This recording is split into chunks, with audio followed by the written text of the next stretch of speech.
ગુજરાતમાં એક તરફ ભારતીય જનતા પાર્ટીના નેતાઓ એવું કહે છે કે આપણા ગુજરાત એ ગાંધીનું ગુજરાત છે, અહીંયા દારૂબંધી છે, પણ આ જ દરેક નેતાઓની પોલ અને ગુજરાતની ખરી વાસ્તવિકતા હવે ભરૂચના સાંસદ મનસુખ વસાવાએ બતાવી છે।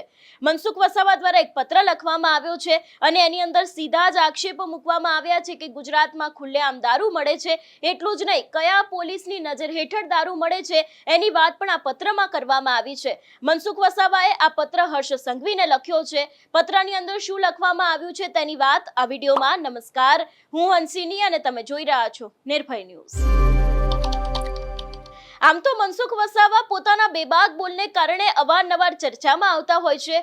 મનસુખ વસાવા એક એવા સાંસદ છે કે જે પોતાની સરકારની સામે પડતા હોય છે અને સરકાર કઈ કઈ ભૂલ કરે છે એ દરેક વાત કહેતા હોય છે। ત્યારે હવે જે રીતે છોટાઉદેપુર અને આદિવાસી વિસ્તારમાં ખુલ્લેઆમ દારૂ મળે છે એ જ વાતને લઈને હર્ષ સંઘવીને મનસુખ વસાવા દ્વારા સીધો જ પત્ર લખવામાં આવ્યો છે।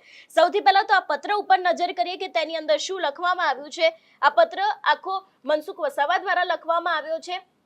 આ પત્ર છે તે હર્ષ સંઘવીને લખવામાં આવ્યો છે। અહીંયા મુખ્ય વિષયમાં વાત કરવામાં આવી છે નર્મદા જિલ્લામાં રાજકીય આગેવાનો અને પોલીસની સાંઠગાંઠથી દારૂ જુગારના ધંધાઓના બાબતને લઈને પત્ર લખાયો છે। માનનીય સાહેબશ્રી, ઉપરોક્ત વિષયના બાબતે જણાવવાનું કે નર્મદા જિલ્લામાં મહારાષ્ટ્ર બોર્ડરથી ખૂબ જ મોટા પ્રમાણમાં ઇંગ્લિશ દારૂ કેમિકલ વાળો ઘુસાડવામાં આવી રહ્યો છે। એટલે અહીંયા સીધી જ વાત છે અને ખાસ કરીને રાજકીય આગેવાનો ઉપર પણ આક્ષેપ મૂકવામાં આવ્યો છે અને કહી દેવામાં આવ્યું છે કે ઉપરોક્ત વિષયને લઈને કે જે નર્મદા જિલ્લામાં મહારાષ્ટ્રની બોર્ડરથી ખૂબ જ મોટા પ્રમાણમાં ઇંગ્લિશનો દારૂ છે તે અત્યારે હાલ તેમના દ્વારા ઉતારવામાં આવી રહ્યો છે એવા પણ આક્ષેપ છે તે મૂકવામાં આવ્યા છે। એ બાદ વાત કરવામાં આવે તો અહીં લખવામાં આવ્યું છે જેમાં બધા જ રાજકીય પક્ષોના આગેવાન તથા પોલીસ અધિકારી અને પોલીસની ભાગીદારી છે, જેમાં એલસીબી પીઆઈ શ્રી ચૌધરી, પોલીસમાં મોતીરામ સંજય નાયક સાગબારા, મુરજીભાઈ ડેડિયાપાડા, એ બાદ બીજા ઘણા બધા એવા નામ છે કે જેમના નામ લખવામાં આવ્યા છે, ગણપત। આ ઉપરાંત દારૂ સપ્લાયમાં ઘણા બધા એવા પોલીસ સ્ટેશનના પીએસઆઈ અને પોલીસ જવાનો પણ સહયોગ હોય છે।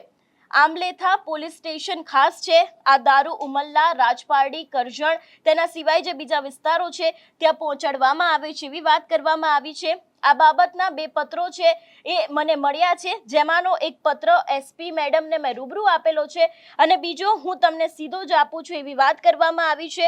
સાહેબ, યુવાધન ખતમ થઈ રહ્યું છે, બચાવી લેજો એવી વાત હવે મનસુખ વસાવાએ કરી છે।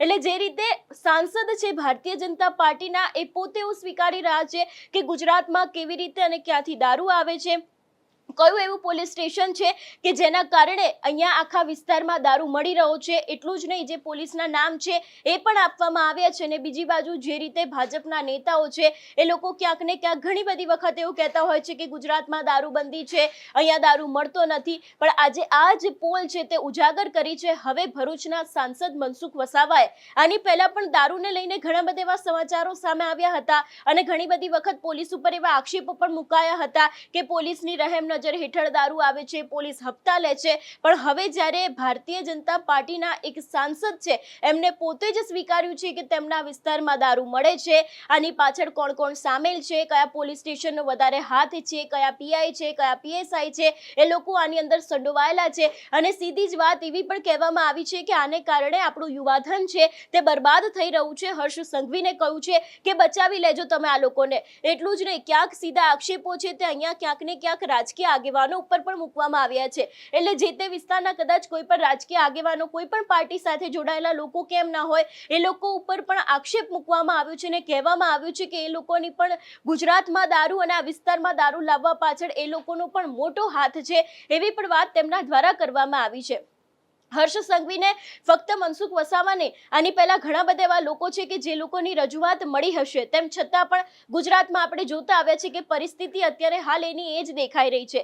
ઘણી બધી જગ્યાએ યુવાધન છે તે દારૂ પીને બરબાદ થઈ રહ્યું છે, એના કારણે ઘણી બધી મહિલાઓ છે તે વિધવા થઈ રહી છે। આપણે ઘણી બધી જગ્યાએ એવા ગામડાઓના સમાચારો જોયા છે કે જેમાં વિધવા મહિલાઓ છે એ લોકો સરકારને રજૂઆત કરતી હોય છે કે આ દારૂ આવે છે ક્યાંથી, તમે આ દારૂને બંધ કરાવો, તેમ છતાં પણ તે વિસ્તારમાં કોઈ જ એક્શન નથી લેવામાં કરવામાં આવતા અને હવે જ્યારે ભારતીય જનતા પાર્ટીના સાંસદ મનસુખ વસાવા કે જે છેલ્લા ઘણા વર્ષોથી સાંસદ છે, ભારતીય જનતા પાર્ટીના દિગ્ગજ નેતા કહેવાય છે, એમના દ્વારા પોતે જ આ વાત સ્વીકારવામાં આવી છે. આખો આ પત્ર છે તે હર્ષ સંઘવીને લખવામાં આવ્યો છે. પોલીસના નામ આપવામાં આવ્યા છે કે કયા કયા લોકોની આની અંદર સંડોવણી છે, રાજકીય આગેવાનોનો પણ આની અંદર હાથ છે, એવી પણ વાત તેમના દ્વારા કરવામાં આવી છે. તો શું તે વિસ્તારમાં કોઈ નક્કર પગલાં લેવામાં આવશે કે કેમ? કારણ કે મનસુખ વસાવાએ આની પહેલા ફક્ત દારૂને લઈને નહીં, આની પહેલા ઘણી બધી એવી બાબતો છે કે જેને લઈને રજૂઆત કરી છે, પણ મનસુખ વસાવાની વાત તેમના સરકારવાળા સાંભળતા નથી.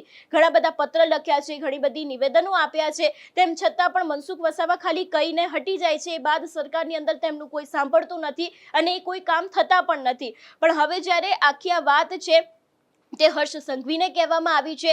એટલું જ ને, એવું પણ કહ્યું છે કે આખું યુવાધન છે તે બરબાદ થઈ રહ્યું છે, તમે આ લોકોને બચાવી લેજો. ત્યારે હવે સરકાર દ્વારા ત્યાં કોઈ નક્કર પગલાં ભરવામાં આવશે કે કેમ, તે સૌથી મહત્વનો સવાલ અહીંયા ઊભો થાય છે. આ વિષયને લઈને તમારો શું અભિપ્રાય છે, અમને કમેન્ટ કરીને ચોક્કસથી જણાવજો. તેની સાથે અમારી ચેનલ નિર્ભય ન્યૂઝને લાઇક, શેર અને સબસ્ક્રાઇબ કરવાનું ભૂલશો નહીં. નમસ્કાર.